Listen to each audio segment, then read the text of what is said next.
Hello, today I'm here to talk with you about the Trecena of Ajmak. I found this relatively natural place in the city. As you can tell from my clothing, I'm not actually at home right now. I'll be there next time we make a video. And the Trecena of Ajmak, for me, could be a good prompt for 13 days of forgiveness. Could be a good prompt for turning over a new leaf. Forgiving or being forgiven, for accepting humanity for what it is, which is not perfect. It's human. Now, that's not to say, kind of like I'm not sort of being an apologist or whatever people might label that kind of thing as. It's important to remember the lessons as we go through life so that we don't have to repeat them. But at the same time, if we don't take that time to drop it, to move on, to wipe the slate clean, whether it's ours or somebody else's, how can we ever turn over a new leaf? How can we ever get better? It's like, even if we hold our hands up and we say, yeah, I was wrong, or, please forgive me, all of those kind of things, it's like we got to start somewhere. And the Trecena of Ajmak would be an excellent time to be doing that. So we're going to begin the Trecena with one Ajmak. One Ajmak, of course, being the beginning of the forgiveness process. So I like to see the ones, the day of potential, the potential for forgiveness, the beginning of the process, starting anew with something. And as I said, it's sort of like starting anew with regards to acceptance of who we are as human beings, our fallibility, our imperfection, our sweetness that comes with it. Because, I certainly speak enough about the idea that the times that we're in, it's so challenging, because we've got to live up to this ideal of perfection. We have to speak perfectly, and we have to act perfectly, and we have to be perfect, and there's no room for getting it wrong and all that kind of thing, because before you know it, it'll be over social media and you'll get cancelled or whatever the case may be. And, not saying that that's not, kind of like some people have certainly brought it with themselves, but there's also the part of it which is we're also got to remember that we're human. We also got to remember that we all make mistakes. There's probably none of us that has gone through life without making a mistake, or without having, popped up as not as perfect as they'd like to, let's say, show themselves as. And what happens? Well, sometimes as we go through our lives, we then carry that around as a burden of guilt or blame or shame. If only I'd have done that better, if only I could be more like this, or if only I could have, all of those if onlys and regrets and all that kind of thing. And one Ajmak gives us the opportunity to begin the process of redemption, begin the process of forgiveness, and say, yeah, you know what, but I wasn't. You know what, but they weren't. You know what, if I carry on dragging this thing around, life's going to be no fun, so I better get rid of it. I better let go of these things so that I can embrace the sweetness that it is of being a human, because that's part of our sweetness as well, our ability to forgive. So on one Ajmak, maybe choose something that you wish to forgive, or choose something it's time to let go of, and begin afresh, begin anew, forgiven, redeemed. From one Ajmak, we can then move into two Noch. So as we go through this process of forgiveness, this 13-day period, we can also look at two Noch as seeing kind of like the information from both sides, because we've got Noch, talking about knowledge, Noch, the problem solver. And we here have it with the number two representing duality, representing the binary systems, representing opposing places or opposing ideas. And here with Noch might be suggesting, well look, we're only going to come to an answer if we can take into account both perspectives, if we can draw information from both sides, bilateral deal rather than unilateral. Okay, so it's seeing both sides of the story in order to have the information to come up with the solution. And surely this is also kind of part of that forgiveness process, part of that acceptance, to be able to see the perspective of the other side, the information that comes from the other side. And maybe that's a side that you find challenging to identify or identify with, the side of the other. But in order to come up with a true resolution, we've got to understand, even if we don't like, even if we don't accept, even if we don't agree with it, we've got to understand the knowledge that comes from the other side. So it may well bring things very much into, like high contrast, black and white, as it were, with regards to knowledge and information that you're carrying or that you need to know about.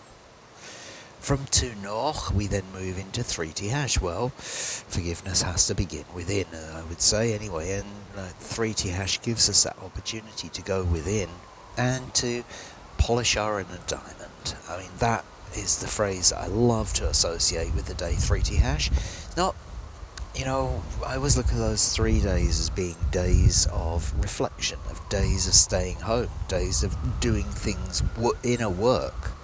And here with Tijax, well, that's purification. That's the surgeon that comes along to cut away that which doesn't fit anymore. It's Tijax, the one who's going to bring out the beauty from things by removing what no longer deserves to be there. And so, as Tijax goes through this process, or as this day appears, this is our opportunity to take some time to go within, to work out what it is that you want to purify, what you're ready to cut away, what you're ready to heal. Using that power of Tijax, using that discernment to look within, because, it's, again, one of those things where we might be waiting for an apology or all of those kind of things, or, we've got to look at it from like, right, okay, and within myself, what else do I need to clear out? How can I gain clarity on this? How can I purify myself? How can I accept, what needs to be cut from within me? These might be ideas from 3 Tijax.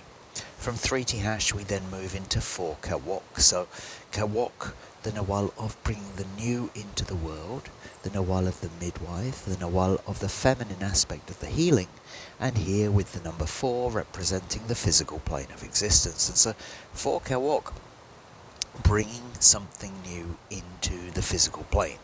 Now, okay, that might be literally the job of the midwife, as it were, but we can also see Kawok as birthing whatever new thing might need to come in. And so it's a great day to get your novelty out there.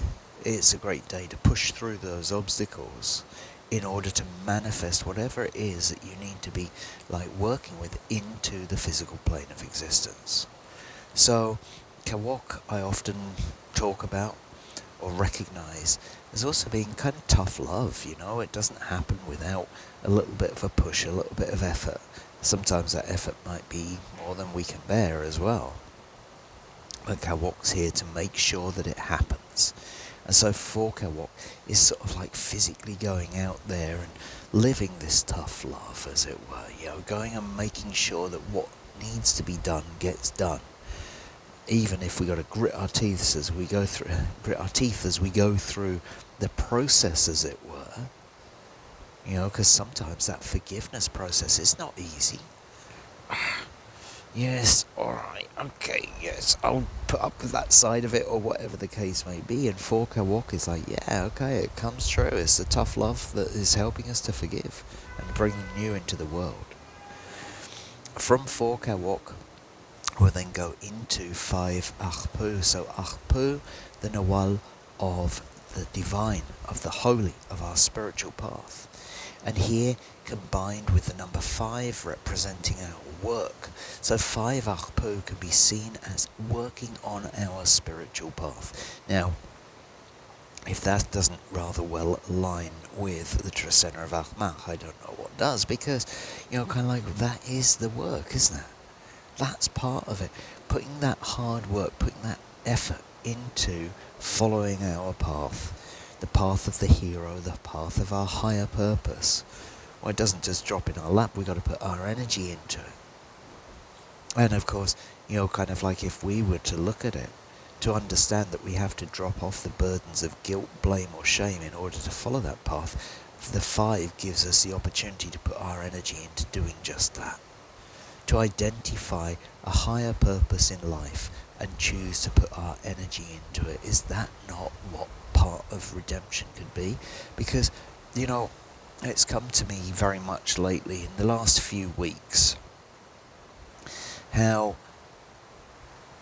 a lot of people are putting a lot of energy into something that they disagree with. I mean, we could say that for a long time.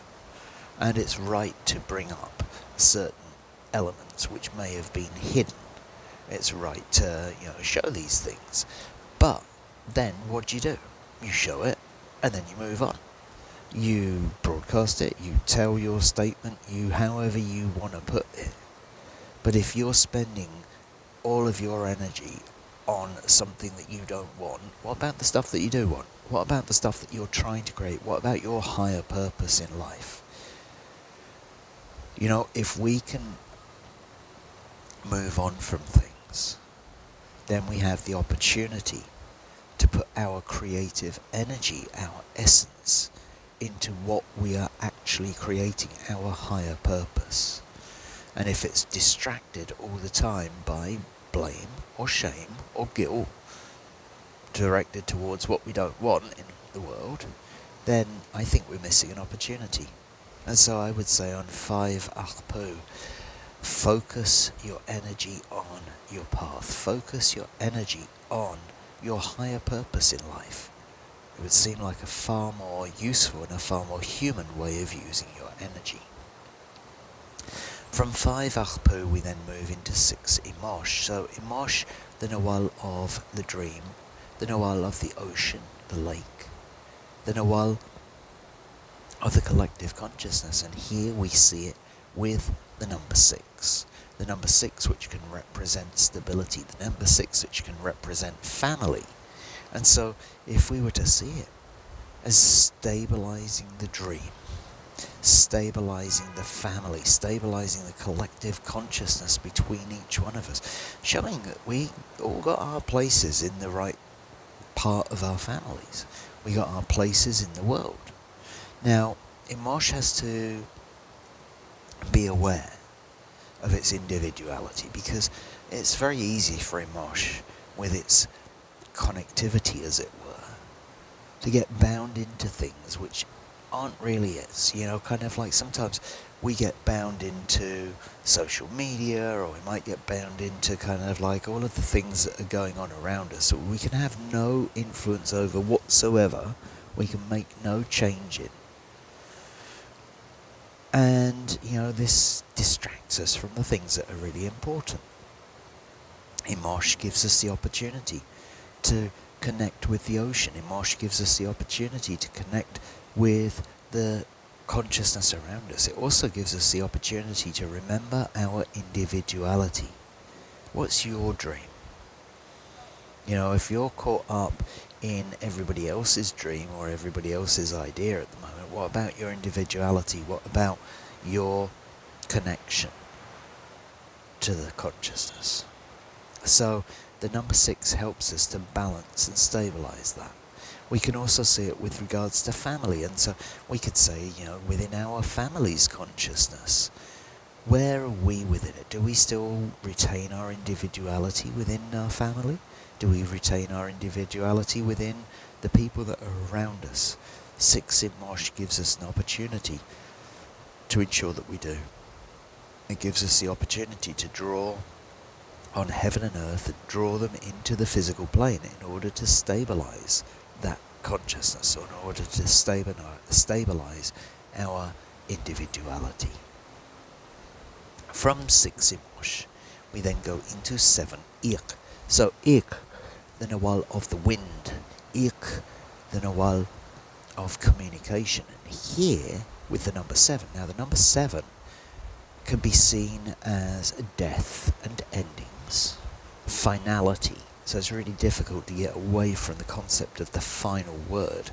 Now, we could see that with regards to forgiveness as like, okay, let's have our final word on the matter. You know, kind of like I'm going to say my point, you're going to say your point. That's our final words. Now let's move on. We've expressed what needed to be expressed. We've said what needed to be said. Now let's move on. Clear the slate, drop it, and go forward. So that's one way that we could look at it. And of course, ik being a very strong energy, like final word could also be very strong. So be aware, you know, kind of like what your final words may be. Now, it's been unfortunate that over the last couple of weeks we lost a couple of friends from the community. And you realise kind of like, when was the last time I spoke with that person? What was the last words that I had to say to that person? And as we go through those kind of things, you know, kind of like, let's say that as we go through life, sometimes we don't get a chance to go back and say, actually, you know, kind of like the other day when I said that, I probably like should have been a little bit easier or whatever. You know, just be aware this might be the final word day. So what are your final words as you walk off? Are you forgiving? Are you loving? Is that what you want to remember? Because the other thing about the 7 is it shows us our choices. It's about choosing our words correctly. Now, from the vantage point of the top of the pyramid, which the 7 could represent, we should be able to see what are the best words that we can use. So, what might be your best words for the final words? You know, it might be something that says like, okay, look, we're done. Okay, we're, you know, kind of like, we don't need to be involved in each other's lives anymore. That's it. Goodbye. Have a good life, whatever it might be. And it's about choosing them. And, you know, kind of like realising that, you know, kind of like that's part of the forgiveness process. From 7 ik, we then move into 8 Aq'ab'al. So 8 Aq'ab'al, we can see Aq'ab'al as being the new concept coming in.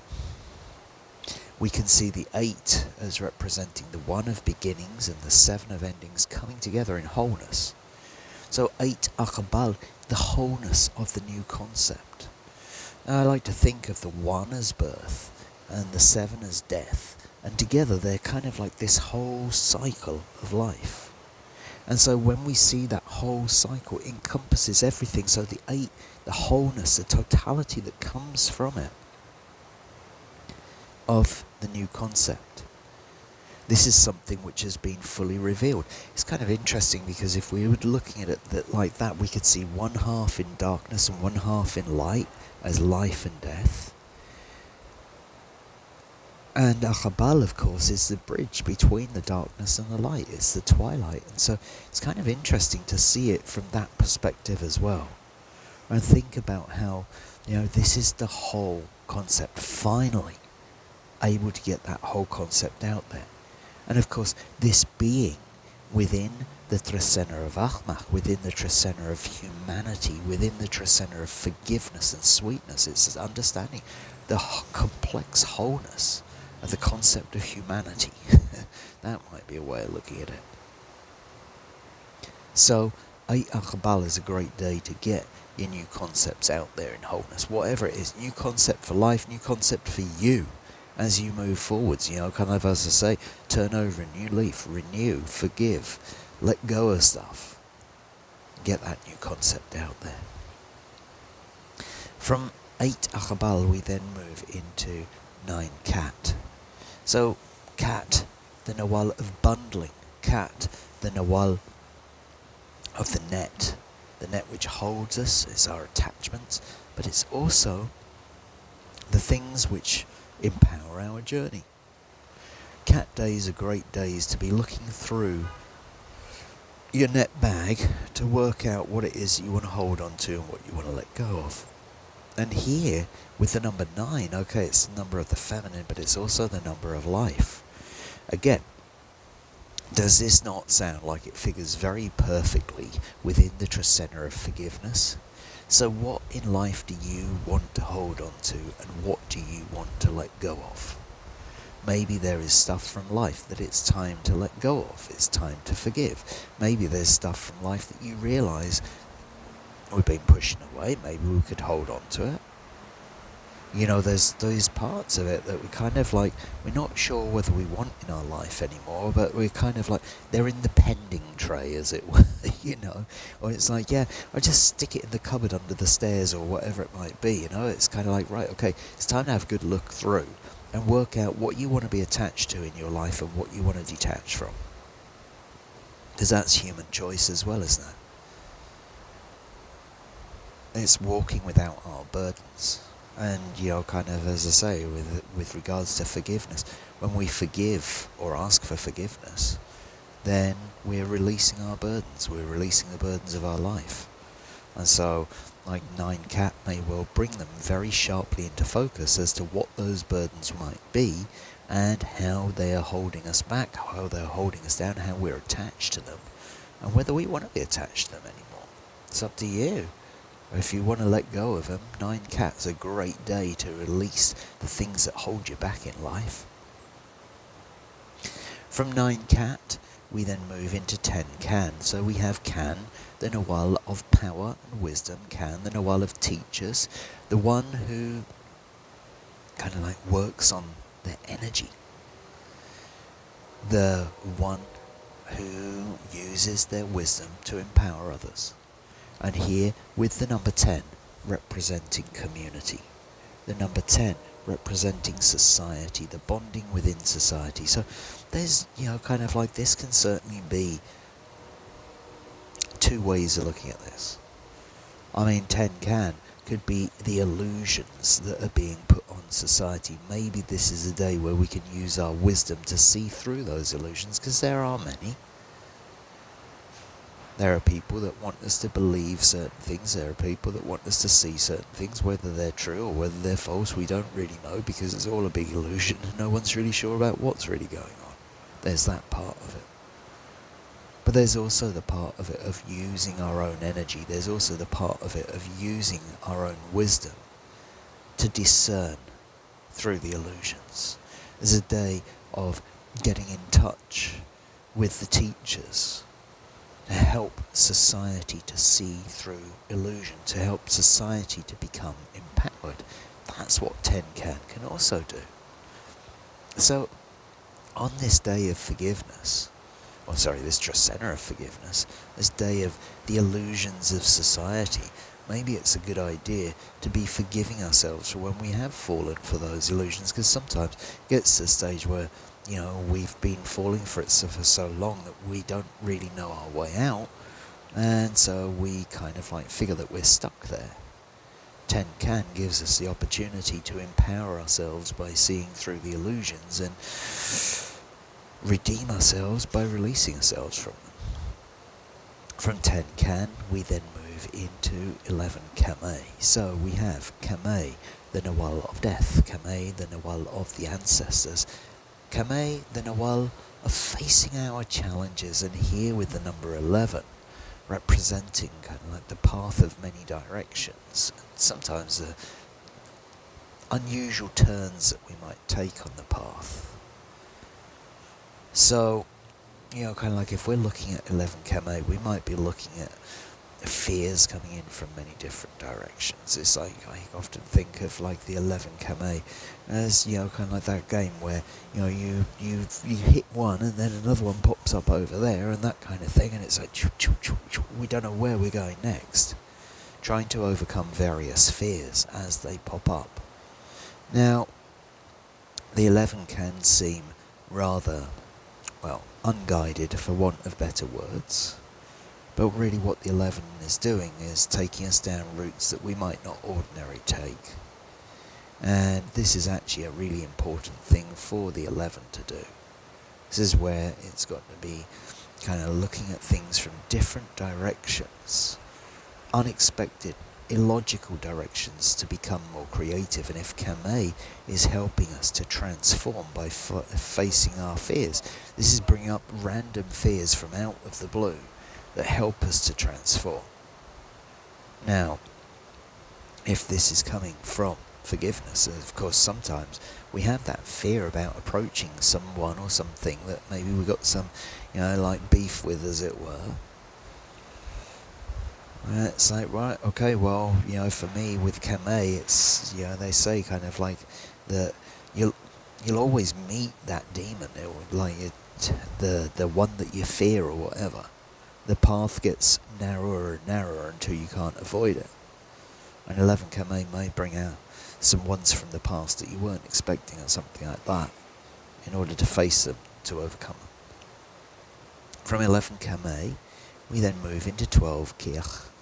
Strong energy, very strong energy is 12 Kirch. We have Kirch, the Nawal of the wilderness, of the green place, the tree place, sort of trying to do that here, and the connection with the natural world. And we have that combined with the number 12, the penultimate number, almost the highest, the number of bringing together your life experience. And brings together your life experience in order to lead. Brings together your life experience. How you connect with nature in so many different ways in order to help others. Because that's what the, kind of like the leader does. Help others through their process, help others through their program. And so, if we saw Kirch really as connection with nature, the observation of nature, which helps each and every one of us to better understand how we are in the world. And here, with our life experiences, like what life experience have you carried through this connection with nature? It's kind of like throughout our lives, where hopefully most of us have managed to get out there into the wild once in a while. What's it taught you? And how can you employ that in this process of forgiveness? How can you use your life experience of your connection with nature to forgive, move on? And then finally, we come to 13 Anil, Oshlahu Anil, the ultimate ripening. Anil representing yellowing, maturing. It's the yellowing of the corn. And here, connected with the number 13, representing spirit, representing the ancestors. An extremely powerful day. And, for me, this could be seen as the ultimate reward of forgiveness. Anil is joyful. It is abundant. It's about reaping the fruits of our labour. And here, connected with the number 13, connected with the ancestors, connected with spirit, it's like spirit gifting us the joys of the fruits of our labour, spirit gifting us the abundance which comes from the ancestors. I mean, all of these things could be very, very positive. Then 13 Anil, yes, I suppose there is also kind of like we might lose sight of it, we might become intoxicated by it, that's also a possibility. But 13 Anil carries such potential for such a day of joy, the joy of the ancestors, the abundance of the ancestors. All of this comes through as we finish up the 13 days of forgiveness, as we finish up that final kind of like final push into release. I think that this end goal, as it were, kind of like the end result, is something which could be seen as a highly beneficial day, could be seen as a highly beneficial outcome of the hard work that we might have put in going through those 13 days of forgiveness. So I hope that's been of interest for you, and I look forward to seeing you from a slightly warmer location on the Trecena of Toch. Thank you.